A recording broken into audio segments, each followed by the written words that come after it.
बोलो जयकारा बोल मेरे श्री गुरु महाराज की जय। खो सेवक का प्रत्येक कर्म सद्गुरु की प्रसन्नता के लिए होता है। यही मायनों में यही सच्ची भक्ति है। जिसने सद्गुरु को रिझा लिया उसने सब कुछ पा लिया। जब पूर्ण महापुरुष दयाल हो जाते हैं तो सब इच्छाएं स्वतः ही पूर्ण हो जाती हैं। जब सद्गुरु दयाल होते हैं तो प्राणी कभी पछताता नहीं, सदैव शुक्रगुजार होता है। जब सत्पुरुष दयाल होते हैं तो जीव को कोई दुख तकलीफ न अनुभव नहीं होती। जब सद्गुरु दयाल होते हैं तब जीव परमात्मा के प्रीत का आनंद लेता है। जब सत्पुरुष दयाल होते हैं तो मृत्यु का भय नहीं सताता।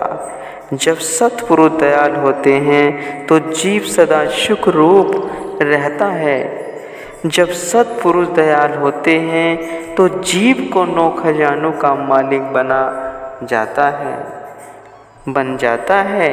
जब सत्पुरुष दयाल होते हैं तब जीव परमात्मा के स्वरूप में लीन हो जाता है। भाई लहणा जी ने एक बार श्री गुरु नानक देव जी से पूछा कि सारा संसार तीर्थ व्रत और यज्ञदान इत्यादि करता है, फिर आपने मुझे कभी इन कर्मों को करने की अनुमति क्यों नहीं दी? गुरुदेव ने फरमाया कि जब तब वह अन्य कर्म धर्म तो आप अपने पिछले जन्मों में कर चुके हो, उसी के फलस्वरूप ही आपको इस जन्म में सत्पुरुषों की चरण शरण प्राप्त हुई है। अब अपने मन के चित्त को हमारी आज्ञा मौज में समर्पित कर दो, क्योंकि यही भक्ति की पराकाष्ठा है, अंतिम पड़ाव है। इसी से ही जीव भ्रम से एक रूप हो जा सकता है। सेवक स्वामी एक मति, जो मति में मति मिल जाए, चतुराई रीझे नहीं, रीझे मन के भाई। परम संत श्री कबीर साहिब जी अपनी वाणी में फरमा रहे हैं, जब सेवक अपने मन के ख्यालों को सद्गुरु की मौज में विलीन कर देता है तो सद्गुरु का ही रूप बन जाता है। सद्गुरु चतुराई से नहीं अपितु जीव के भोलेपन और सादगी वह सच्चाई पर रिश्ते हैं। सद्गुरु को सदैव निर्मल मन वाला व्यक्ति ही भाता है। कपटी और चतुर सयाना जो ऊपर से तो मृदु व्यवहार करे, लेकिन हृदय में सद्गुरु के प्रति कोई भाव न हो, वह गुरु कृपा से वंचित रह जाता है।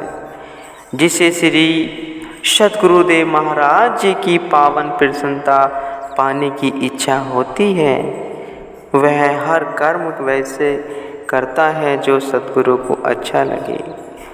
संत कन्वर राम साहिब जी प्राय एक भजन की यह पंक्ति गाया करते थे, किया रिझाए तोखे किया परचाया, अर्थात मैं तुमसे किस प्रकार प्रसन्न करूं,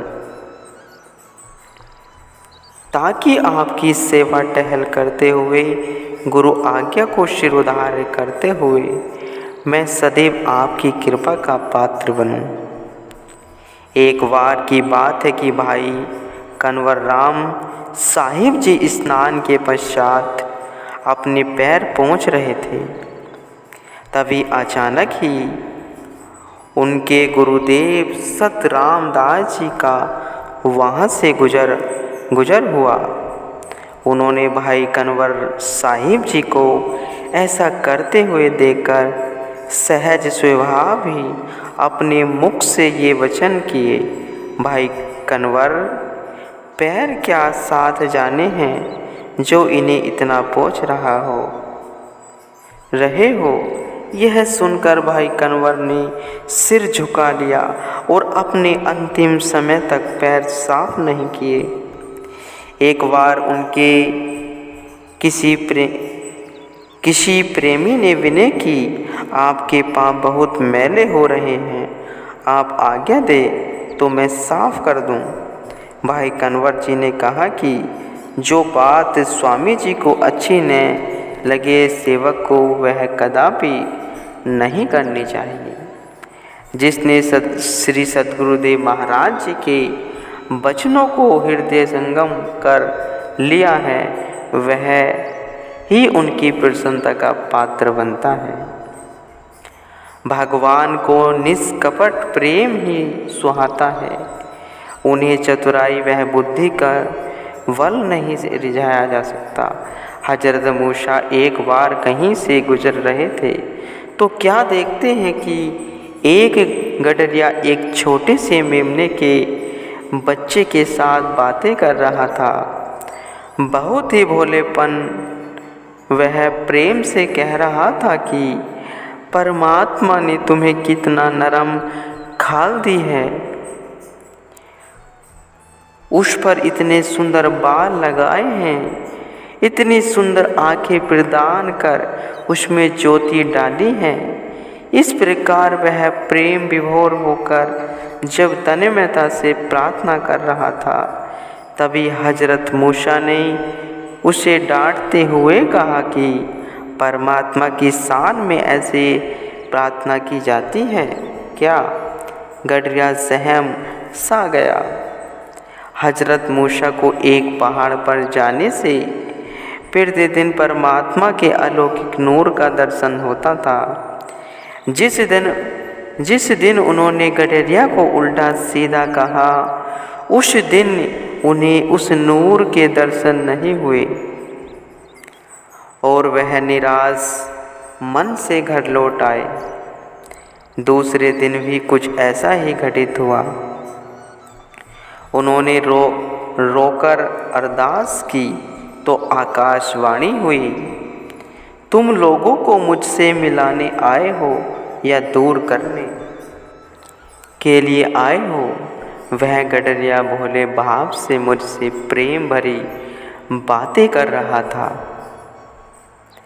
तुमने उसके प्रेम में बाधा उत्पन्न करके उसे मुझसे विलग कर दिया। तुम्हारी यह बात मुझे बिल्कुल अच्छी नहीं लगी। बड़े बड़े पीर पैगंबर भी इस राह में कभी कभी भटक जाते हैं। उनसे अनजाने भी कोई ऐसा कर्म हो जाता है, अनजाने में कोई ऐसा कर्म हो जाता है जो मालिक को अच्छा नहीं लगता।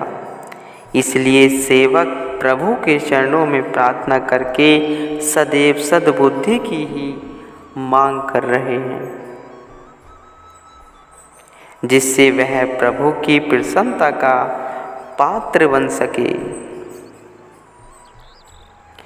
श्रद्धा से जो मानता श्री सद्गुरु का फरमान, अंग संग रहते हैं सद्गुरु उसे निज प्यार जान। साथ रहकर भी दूर गुरु से सेवक वह नादान, करता नहीं हवाले गुरु के जो जिद है वह जान। काकभूषण जी गरुड़ जी को अपने पूर्व जन्म की कथा सुनाते हुए वर्णन करते हैं। एक कल्प में एक बार कलयुग का कठिन समय आया, तब मुझे अयोध्या में एक शूद्र का जन्म मिला। एक बार वहाँ पर भीषण अकाल पड़ा और मैं रोजगार की खोज में उज्जैन पहुँचा। तब मैं भगवान शिव का भक्त था। एक दिन भगवान शिव के मंदिर में बैठकर पाठ कर रहा था कि मेरे गुरुदेव का वहाँ आगमन हुआ। गुरुदेव को सन्मुख देखकर भी मैं मंदमती पूर्वतः अपने आसन पर बैठा ही रहा और उनके स्वागत हेतु खड़ा न हुआ। गुरुदेव का इस प्रकार तिरस्कार होता देखकर भगवान शिव क्रोधित हो गए और उसी समय मंदिर में आकाशवाणी हुई, हे दंभी पाखंडी, तुम गुरु के आगमन पर उनके सम्मान में खड़े होने की अपेक्षा अजगर के भांति बैठे ही रहे। इसलिए मैं तुम्हें शाप देता हूँ कि तुम इसी समय अजगर की योनि में जन्म लो। आकाशवाणी सुनते ही मेरे गुरुदेव का हृदय द्रवित हो उठा और उन्होंने भगवान शिव से मेरे शाप की अवधि को कम करवाकर हर जन्म में मेरा ज्ञान बराबर बने रहने की विनय की। जन्मते मरते मुझे अंततः काग की योनि में प्रभु के बाल रूप का साक्षात दर्शनों का सौभाग्य प्राप्त हुआ। तब से मैं इसी शरीर में ही भगवान की कथा का आनंद लेता हूँ। इसलिए हमें भी सदैव सचेत रहना चाहिए ताकि हमारे से कभी ऐसी भूल न हो जो गुरुदेव की आज्ञा वह उनकी मौज के विरुद्ध हो। मन वाणी कर्म से वही कर्म करे जो प्रभु के मन भाते हो गुरुमुखो।